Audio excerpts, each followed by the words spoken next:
Voici la première partie. Dans une ville qui ne dort jamais, où chaque porte cache des secrets insoupçonnés, une tragédie saisissante a secoué les fondements même du quotidien. Une nuit froide et agitée, le corps sans vie de Ronald Carter, un homme d'affaires local influent, fut découvert dans son luxueux appartement. Ce décor de faste dissimulait une réalité bien plus sombre. À quelques pas, dans une cuisine modeste mais impeccablement entretenue, gisait le corps de Dale Richmond, son garde fidèle, jadis garant d'une protection tacite. La scène, étonnante fusion de luxe et de délabrement, rappelait cruellement que même ceux qui semblent intouchables peuvent être engloutis par la fatalité. Attirés par l'ampleur de cette affaire aux accents de trahison et de mystère, les enquêteurs se rassemblèrent sans tarder sur le lieu du drame. Leur attention fut immédiatement captée par un coffre-fort, jadis symbole de sécurité et de richesse, désormais laissé ouvert et vide, comme une porte béante sur les aberrations d'un monde où le gain se mêle à la tromperie. Dans un revirement qui glaça le sang de tous, des traces d'héroïne furent découvertes dans le tiroir déserté d'un bureau de Carter, suspendant le spectre d'une sinistre alliance entre argent et addiction. Au fur et à mesure que le voile de confusion se levait, le regard des enquêteurs se posa sur une figure au passé aussi obscure que les ombres de la scène du crime, Jason Monroe, un associé fraîchement libéré et dont le casier judiciaire, entaché par des faits liés au trafic de drogue, témoignait d'un passé turbulent. Sa relation avec Carter n'était qu'un murmure dans les corridors feutrés du pouvoir, un écho de disputes anciennes qu'ils avaient tâché d'effacer. Toutefois, des détails émergèrent, révélant une complexité bien plus grande que prévu. Plus surprenant encore fut le fil subtil reliant cette mystérieuse affaire à une femme dont l'élégance cachait une énigme fascinante. Alicia Summers, danseuse éblouissante dans un club de renom, avait été aperçue aux abords de l'appartement de Carter le jour fatidique, et ses empreintes délicates, retrouvées sur l'intérieur du coffre, se dévoilaient comme une pièce d'un puzzle intrigant. Était-elle l'actrice d'un hasard malicieux ou le maillon essentiel d'un stratagème savamment orchestré? Au gré des indices qui s'accumulaient, tel un puzzle complexe, l'atmosphère se chargeait d'une tension presque palpable, annonçant des révélations dangereuses. Qui se cachait derrière cette cascade de mensonges? Quelles alliances secrètes et trahisons avaient Naff mené à l'issue fatale pour Carter et son fidèle gardien? Ce mélange déroutant entre un criminel notoire et une figure glamour laissait entrevoir une toile d'intrigue où le pouvoir et l'ambition se disputèrent leur place dans l'ombre. Ce récit, aux allures d'aventure et de mystère, vous entraîne dans les méandres d'un complot qui défie toutes les attentes, invitant chacun à s'interroger sur les véritables maîtres du destin. Alors que les enquêteurs plongeaient un peu plus profondément dans ce labyrinthe d'indices tordus, d'étranges incohérences commençaient à émerger, remettant en cause chaque hypothèse initiale. Ce coffre-fort ouvert, jadis symbole de trahison, se révélait être le témoin silencieux d'un subterfuge méticuleusement orchestré. Les spécialistes médico-légaux et les criminologues s'attardaient sur la chronologie des événements. Si Alicia Summers avait en effet activé le coffre, ses gestes s'inscrivaient étrangement après l'instant fatal qui avait coûté la vie à Carter et à Richmond. On aurait dit que le temps s'était plié à une logique bien particulière, laissant derrière lui une traînée de vide inexplicable et suggérant l'intervention d'une tierce personne mystérieuse.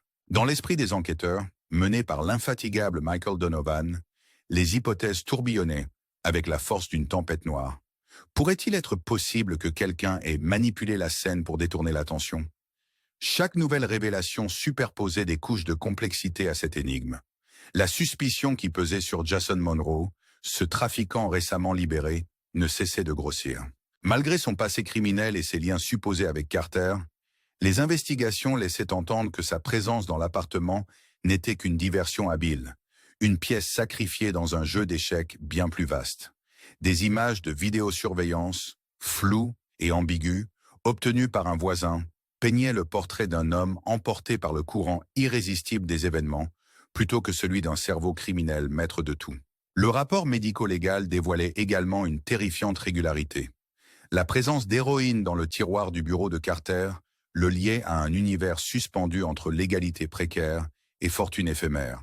Un monde où le moindre contact avec ces substances illégales pouvait faire ou défaire des empires financiers. Cette découverte incitait les enquêteurs à considérer que Carter, malgré son succès apparent et sa richesse, se trouvait peut-être en proie à des dettes dangereuses envers des figures opaques, évoluant dans l'ombre. Au fil des révélations, une question ombrageait le tout. Qui détenait à la fois le pouvoir et l'intention de ourdir un stratagème aux multiples facettes? Parallèlement, une trouvaille inattendue intensifiait encore le mystère.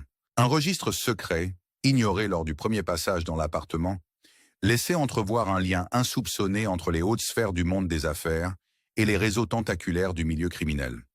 Ce registre, truffé d'entrées codées et de transactions impossibles à retracer, laissait planer l'ombre d'une vaste entreprise illicite qui, peut-être, s'étendait bien au-delà du cercle immédiat des suspects. Il suggérait que Ronald Carter, malgré son apparence de réussite, était étroitement imbriqué dans ce jeu dangereux où le pouvoir, la cupidité et la trahison se livraient sans relâche à un affrontement titanesque. Des empreintes minutieuses et des artefacts judicieusement placés se faisaient l'écho de réunions secrètes et de pactes obscurs dans la nuit. L'enquête prenait alors des allures d'une course effrénée contre le temps, chaque réponse ne donnant lieu qu'à 12 nouvelles questions. La tension montait à mesure que le détective Donovan reconstituait patiemment la chronologie des faits. Des témoignages incertains et les liens énigmatiques entre une danseuse de renom, un trafiquant notoire et un homme d'affaires brillant se mêlaient en une symphonie troublante, suggérant l'existence d'un complot qui pourrait même impliquer d'autres figures influentes de la haute société. Même lorsque l'équipe se focalisait sur de potentielles pistes, un sentiment persistant d'une présence insaisissable planait dans l'air. Était-ce possible que celui qui avait orchestré le passage fugace d'Alicia Summers sur le coffre-fort ne fût qu'un paravent destiné à dissimuler ses réelles intentions? Et le mystérieux registre n'était-il qu'un fragment égaré d'un programme de manipulation bien plus vaste? À mesure que les éléments se superposaient, l'histoire s'enracinait dans une toile complexe de pouvoir et de trahison, invitant chacun à se demander si l'ombre qui planait sur ce double drame n'était pas celle d'un maître du jeu, encore invisible au regard curieux. Alors que l'enquête accélérait vers son dénouement, le détective Michael Donovan, épaulé par son équipe infatigable, se retrouva face à une mosaïque d'indices révélant la fragilité d'un monde où les apparences masquent une réalité impitoyable. Chaque détail, minutieusement rassemblé, semblait tisser les fils d'une intrigue aux ramifications insoupçonnées.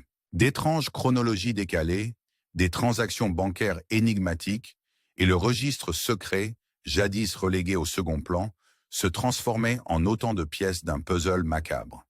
Au cœur de cette énigme, Ronald Carter apparaissait non plus seulement comme un homme d'affaires au destin éclatant, mais comme un pion involontaire dans une partie où la cupidité et le pouvoir se disputèrent la scène. L'image se précisait peu à peu. Une entité opérant dans l'ombre semblait manipuler cette toile complexe avec la précision d'un chef d'orchestre, guidant les événements sans laisser de traces visibles.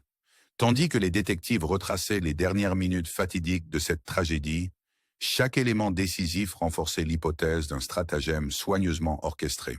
On en était venu à se demander si l'implication de figures aussi disparates qu'une danseuse éblouissante et un trafiquant au passé tumultueux ne relevait pas d'une manœuvre destinée à détourner l'attention des véritables architectes de ce drame. L'enquête se faisait l'écho d'une fresque contemporaine, où glamour, vice et ambition se mêlaient dans un ballet au mouvement calculé. Le contraste saisissant entre la sophistication apparente de Carter et l'obscurité rampante des dessous de la société soulignait l'ironie cruelle d'un monde qui, en apparence, prônait le succès, mais dissimulait en réalité les rouages d'une corruption endémique. Dans ce climat de suspicion grandissante, les murmures d'une présence insaisissable, telle une ombre furtive, se faisaient entendre à chaque instant, insinuant qu'une force encore plus redoutable manipulait le cours des événements. Tandis que les enquêteurs s'efforcèrent de reconstituer la vérité, la question essentielle émergeait avec une acuité troublante. Ronald Carter était-il simplement la victime d'un coup monté, ou bien l'artisan, consciemment ou non, d'une tragédie qui allait bien au-delà de sa propre disparition? Chaque indice, chaque témoignage hésitant, ajoutait une nuance à ce portrait énigmatique, transformant la quête de la vérité en une aventure où loyauté et trahison se confondaient. Dans la pénombre de la ville, là où le faste et la déchéance se côtoient en une danse macabre, le constat s'imposa inexorablement.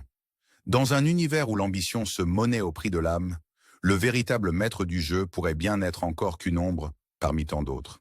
Et si, en fin de compte, la réponse à cette énigme nous invitait à remettre en question le coût réel de nos ambitions et de nos alliances? Alors, dans ce labyrinthe de révélations et de mystères, nous vous laissons sur cette réflexion brûlante, vous incitant à plonger toujours plus avant dans les méandres d'une histoire qui, telle une énigme, ne demande qu'à être décodée. Serez-vous prêt à en découvrir les secrets?